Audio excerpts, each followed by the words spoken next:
views in a little bit here, Coach.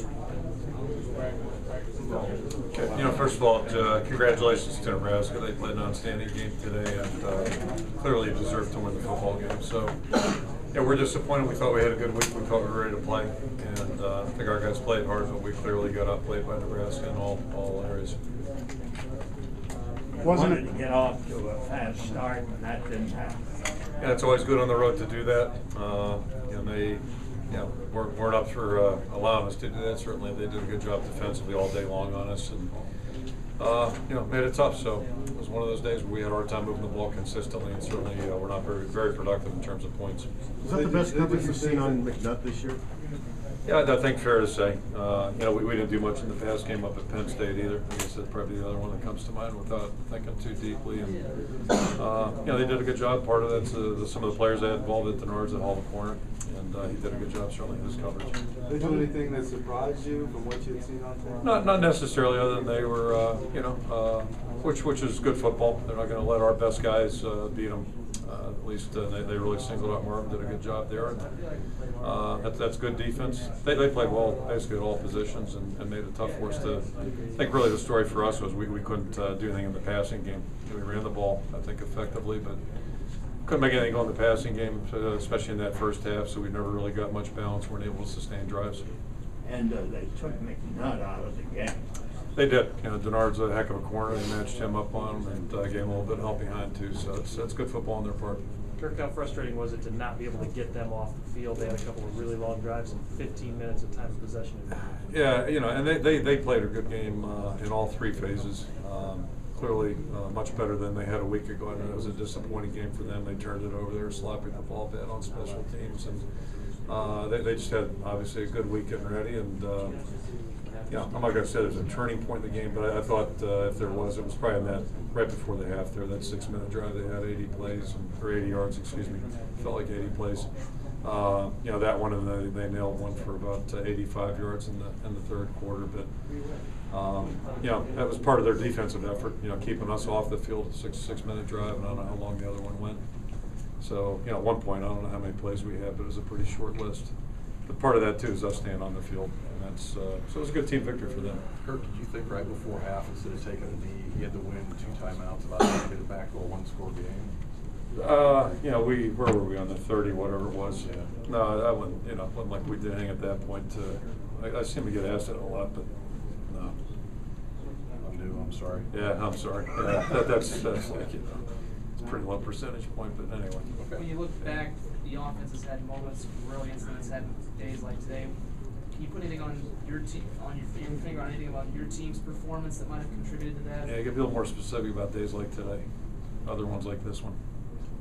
Well, Penn State, games like that. Yeah, Penn State I think is different. We really didn't run the ball or throw the ball well at Penn State, so I couldn't tell you that we didn't really protect very well either.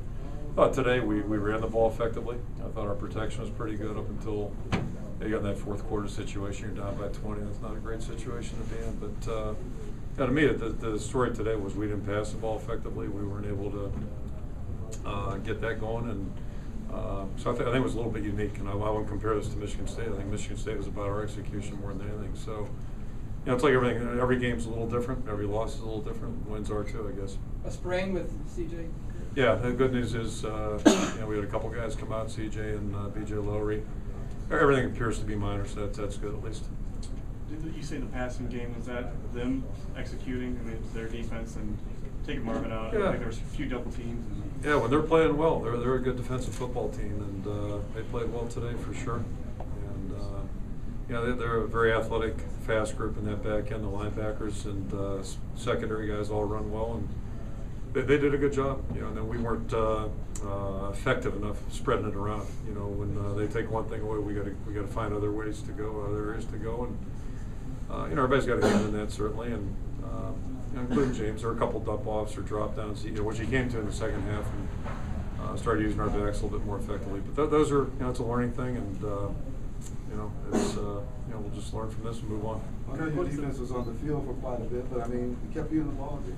Yeah, they did. They played hard. I mean, I have no complaints with the effort out there, and those 2 drives again. It just that's a big part of playing good defense too. If you can hold the ball for 6, and I don't know what that second one was, the 85-yard drive, but that's, they're eating up a lot of clock with a lead. That's just good football, and credit goes to Nebraska on that one. Kirk, what's the focus? What's the message for the next month as you guys get ready to play? Oh, it's pretty simple. We're off now until Tuesday. So the guys obviously have class on Monday, but they'll be out of football activity till Tuesday. We'll have a meeting, and we'll start moving forward. Our focus today was coming in here hoping to get the 8th win. That's not going to happen. Didn't happen today, so now we shoot for that in our next game out, and that's we'll see what we can do about improving in the areas we didn't play well enough in, and see what we can do about growing and get that 8th win. Was it shocking the way they took Marvin out? No, shocking is a strong word. It was good football, and we anticipated them taking 15, managing them up. We thought that was a logical assumption, and we just didn't do a good enough job, I guess, finding other avenues. That's probably the biggest thing. You didn't really pass downfield till the end of the 4th quarter. What kept you from really? I'm sorry. You didn't pass really deep balls downfield until really the 4th quarter. What really kept you from? There really wasn't a lot open. It was a big part of it. There wasn't much open. So. The defense, when this defense gives up rushing yards like that. One that we weren't trying, I'll say that, but it's got to be open. I'm sorry. Well, when the defense gives up rushing yards like that, your percentage of wins, it goes to what? Well, it's anytime they rush the ball well and you don't rush the ball well, and again, I thought we ran effectively. Yeah. I thought the blocking was good and the running for the most part was good. But you don't, a game like today, you don't get enough chances to attempt rushes if you're not sustaining drives in the first half and what have you. So that's as old as time. If they run it well and you don't, it's odds are of you winning. Then you better get some turnovers, those types of things, which they played a perfect game that way, which we were hoping we'd maybe have a chance. In the first half, we had a couple that balls came out, we couldn't get them, but they came out, and they played well on special teams, so they took care of business. They played an excellent football game. Coach, a lot of debate about this being a rivalry game, and now that you've been through one, was the intensity there? Was the makings of it there being, Yeah, no, that's. We're border rivals, so that's a good starting point certainly, and I think it has all the makings, but rivalries probably get developed over time, I would imagine. But it was a good Big Ten matchup, and I think Nebraska is a great addition for the conference for an awful lot of reasons. And we at Iowa, I think, benefit probably more as far as the national rivalry part of it. So I think certainly the series is going to be interesting as it goes along. Bowl game notwithstanding, this team seemed to have a lot of chances in the losses to make it turn around the other way. What's the difference between a team that maybe goes on and wins a division, a conference, as opposed to a team that ends up winning 7-5? They take better advantage of their opportunities. It's pretty simple. The teams that do that, at least I can only speak from our point. Our best years, we've won a lot of close games and taken advantage of opportunities out there. So, winning in this conference is tough. It's always been tough. At least the last 13 years, it's difficult. It's a challenge, and the teams that can maximize opportunities usually end up rising to the top. And it's a trick. You Takes a lot of work. You think it's fair to say the defense gave you a chance to win this game? I'm not really good at that fair to say stuff and this and that. We didn't play well enough defensively. We played hard. Those 2 drives made it tough. And if we're not moving the ball, then we got to get the shutout. It's one of those deals. And credit goes to them. They did everything they had to do. They played well offensively. They played great on defense, and they good on special teams and no turnovers. So they played just about a kind of game you'd script out if you're them. And we weren't up to that challenge today. Okay, thanks, guys.